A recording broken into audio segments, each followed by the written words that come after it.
All right, we are on day 3 of the DNC. Minnesota Governor Tim Walz will headline tonight's convention. He is expected to officially accept the vice presidential nomination. Joining us now from Chicago is, I think it's fair to say, a good friend of his, Tom Vilsack. Tom is speaking to Bloomberg Open Interest in a personal capacity as the former governor of Iowa, rather than in his current role as Secretary of Agriculture. But I want to ask you first and foremost, Mr. Secretary, about these labor numbers. We got a drop in job creation of 818,000 in the year through March. And I wonder what would happen if we got even a lower job number coming forward. You know, we hear the Republicans talk about a cut in immigration. They're also talking about more spending, lower taxes, and increased tariffs. Isn't that all inflationary? Well, certainly when you shrink the supply of anything, it obviously has an impact on the price or the value of that thing, whether it's labor or whether it's goods and services. So I would anticipate and expect that folks would end up paying more for whatever it is the supply is being shrunk. So if it's labor supply, if it's goods, you're going to see higher prices. I think it's been suggested that the tariffs that former President Trump is suggesting would increase the cost to the average American family of about $3,800 a year. So that's an indication of the impact and significance of some of the policies that are being discussed in this presidential election. Well, they also want to, I mean, if you saw the Republican National Convention, everybody holding up these signs, mass deportations. They want to get rid of, I think Trump has said, 15 million people from this country who may not have papers, right? They may be illegal immigrants, but a lot of them are working in jobs. And what happens to the labor force if you take that many people out of the picture? Well, I think a better idea would have been for President Trump to lift his advice and command to the Republican Senate and House not to pass the toughest immigration reform bill that had been proposed, that was prepared for passage based on a bipartisan vote. That was the solution. That was the opportunity for us to solve this problem. And it's unfortunate that politics interfered and that President Trump believed it was more important to help his campaign than the country. So I think that's where you start. You don't start with mass deportations. You start with fixing the system.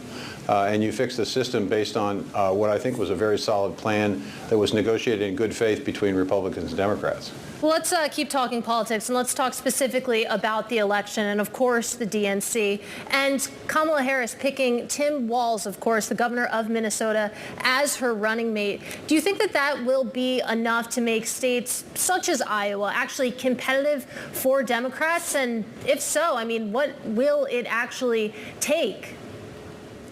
Well, I would say that Governor Walz is someone that you can put into any room in any community in any part of the country, and he would be able to relate to the people in that room. Which means that he can be a very powerful spokesperson for rural America, for the small towns and rural places in the country that oftentimes don't get the level of attention that they deserve.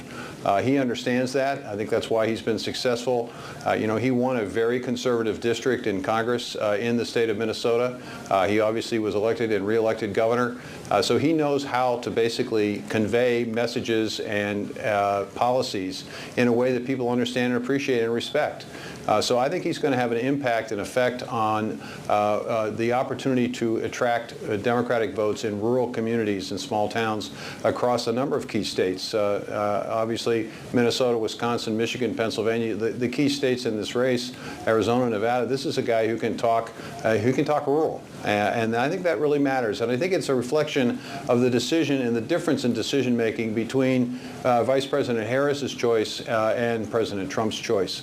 Obviously, Senator Vance can speak to a specific, very well-defined constituency. Doesn't have as much of the broad appeal, in my view, as Governor Walz. Tom, I'm curious about your view here on Iowa. It has been a battleground. It has been leaning red. And at the end of the day, is Iowa gone for the Democrats? What would it take for the Democrats, the Harris-Walz ticket, to win it back?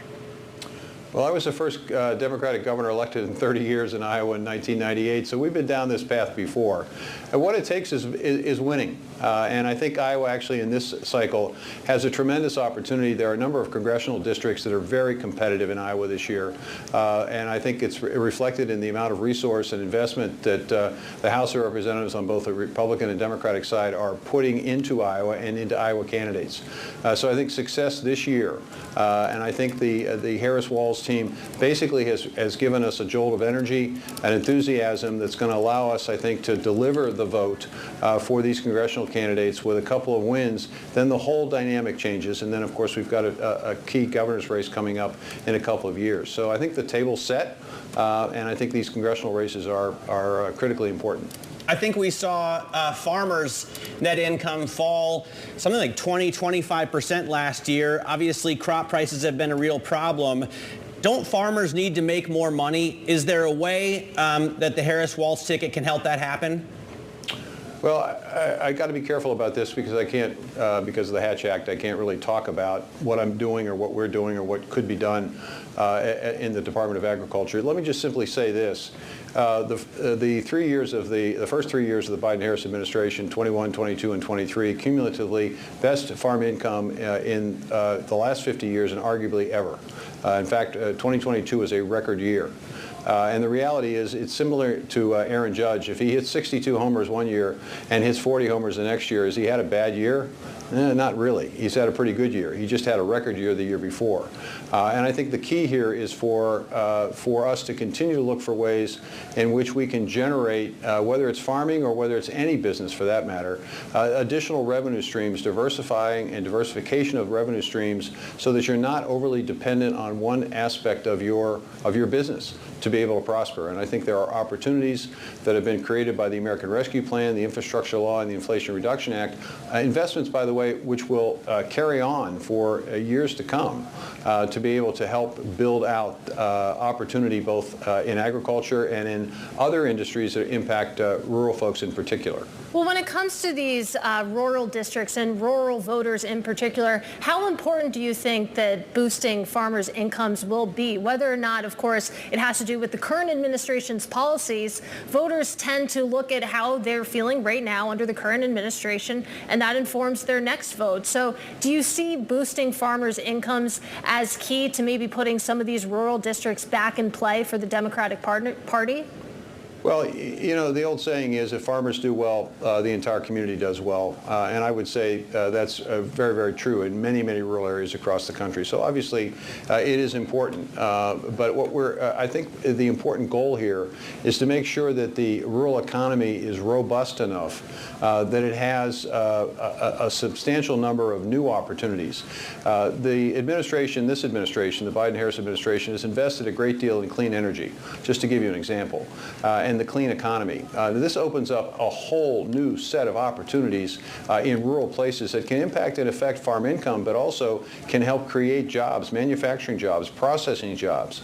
The whole idea of creating more competition and more opportunity within agriculture and other industries, critically important because it creates new opportunities, it creates new construction jobs, it creates new jobs in those manufacturing and processing facilities, all of which relate to a more vibrant rural economy, which obviously impacts and affects people's attitudes and sentiments. So people are beginning to see infrastructure being improved. You know, President Trump talked a lot about infrastructure when he was president. He never got it done. The Biden-Harris administration is getting it done, and we're going to continue to see roads and bridges and rail systems and ports and lock and dam systems, all of which impact and affect in a positive way business opportunity in rural communities. Well, we have to leave it there, but we really appreciate you taking time out this morning to speak with us. That, of course, is U.S. Agriculture Secretary and former Iowa Governor Tom Vilsack.